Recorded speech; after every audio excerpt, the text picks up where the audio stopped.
Hello, dear my friends. Welcome to AW Versatile TV. I am Abdul Wahab and reporting for my own television. Today's news is the news from US, and that is of the election, the presidential elections of USA. An American academic predicts that the Tuesday presidential elections will witness a lot of technical challenges and widespread accusation of fraud. Michael Hollingsworth, a professor at the University of South Alabama, predicts that there will be riots and some civil unrest in the aftermath of the elections, but nothing as serious as an insurgency. There are a lot of technical challenges to these particular elections, and accusations of fraud will be widespread, Michael tells the Tehran Times. The following is the next text of the interview done by the reporter from the Tehran Times. Question number 1. Do you expect any meaningful shift in the US policies if Joe Biden wins the presidential election? And he answers, there will be large shifts in policy if Biden wins the election. Some of that depends on the outcome of Senate control as well. If Democrats have a majority in the Senate, in addition to the House and the presidency, there will be a larger policy changes. This will be on both the democratic policy, domestic policy, and foreign policy fronts.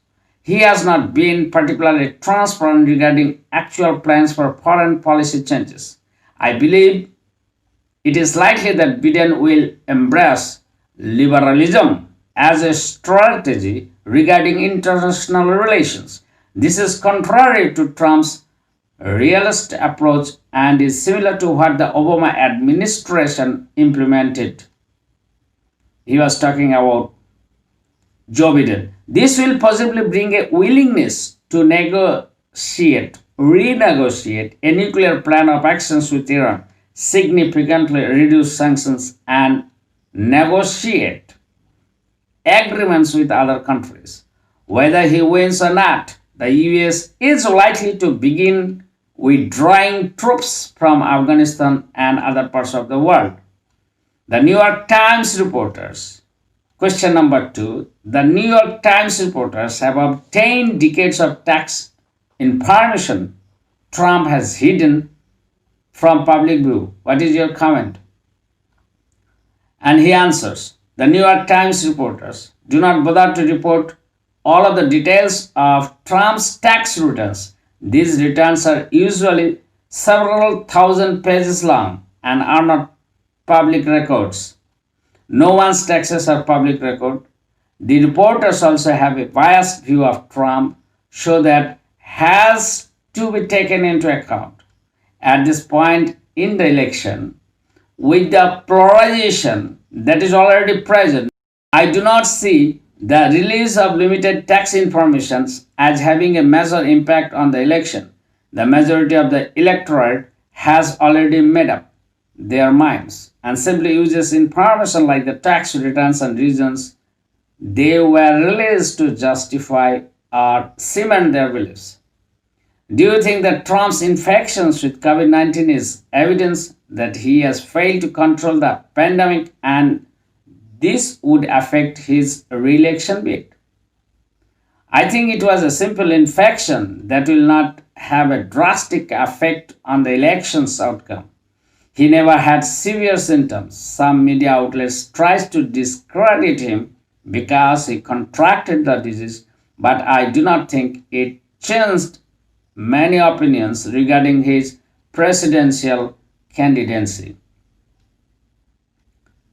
Question number 3. Do you predict a civil war if one of the nominees refuses to accept the election results? And he answers, I do not predict a civil war in the United States. A candidate can refuse to accept the results. There will likely be many court fillings, and the widespread use of mail-in ballots might delay the election results since they have to be counted but cannot be counted until the 3rd of November 2020. There are a lot of technical challenges to this particular election, and accusations of fraud will be widespread. Despite this, there will be a clear winner at some point. If Trump refuses to accept, he will be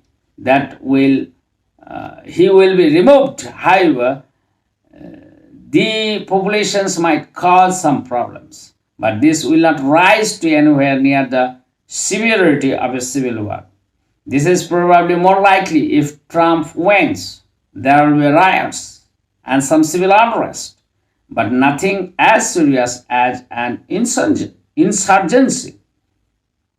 The United States can handle anything that comes up in an appropriate manner, including Trump if he refuses to leave office, or Biden if he attempts to claim victory when official results do not support it. There is no doubt that the elections is going to be nasty, though. It's really unfortunate the court system, which will be used extensively, and should not have to decide these things. How do we assess the US position, especially after Trump's withdrawal from international agreements? Could Trump bring peace and security to America and the world? This is the third question. And he answers, the US positions in world affairs has not suffered tremendously under Trump's policies. Foreign leaders and the United Nations have complained quite a bit, but that does not impact the United States. Iran has suffered extensively under sanctions, which is unfortunate with the US withdrawal from the Joint Comprehensive Plan of Action. That agreement could have handled better. However, world leaders can complain about the United States, but that has little impact on substantive power. The withdrawal from the Paris Climate Accord was unfortunate, but that accord did not accomplish much. There were no enforcement mechanisms. Threatening to withdraw from NATO was not good, but that was just a threat.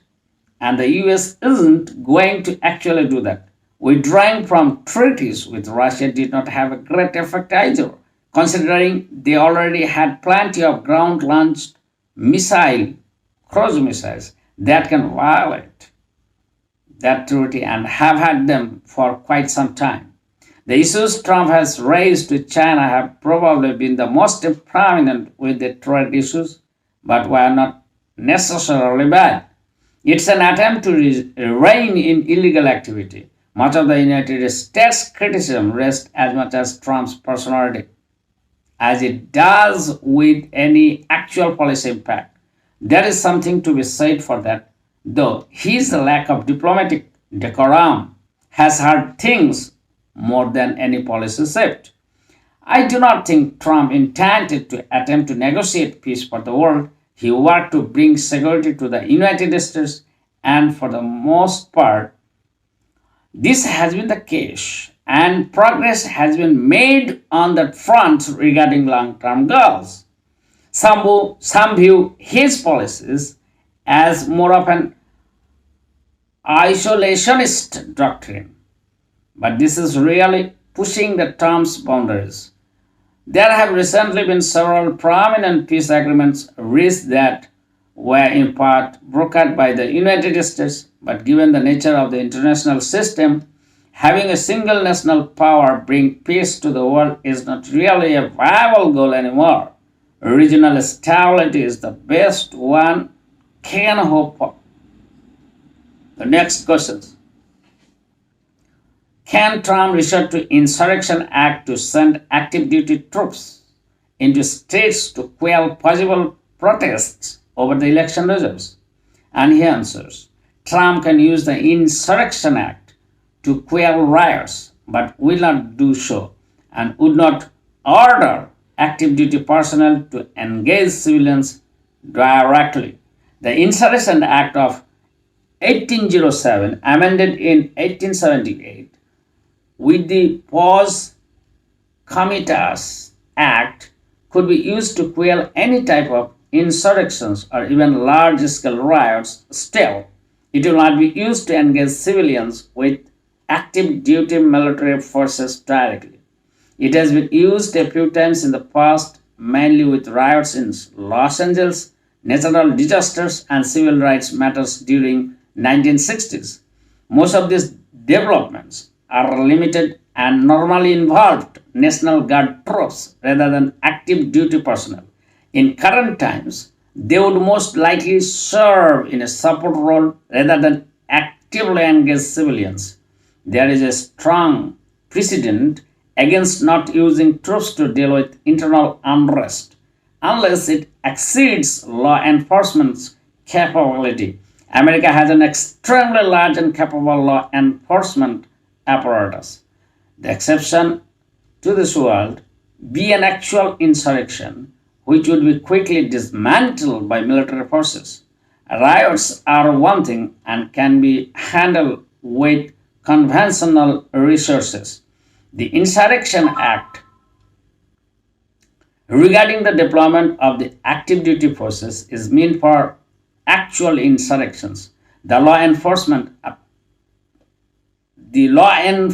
aspects of the act are no longer as important as they once were, given police power in the United States. There would be an incredible pushback if Trump attempted to use the act to deploy troops in an aggressive fashion. Thank you, dear friends, for watching.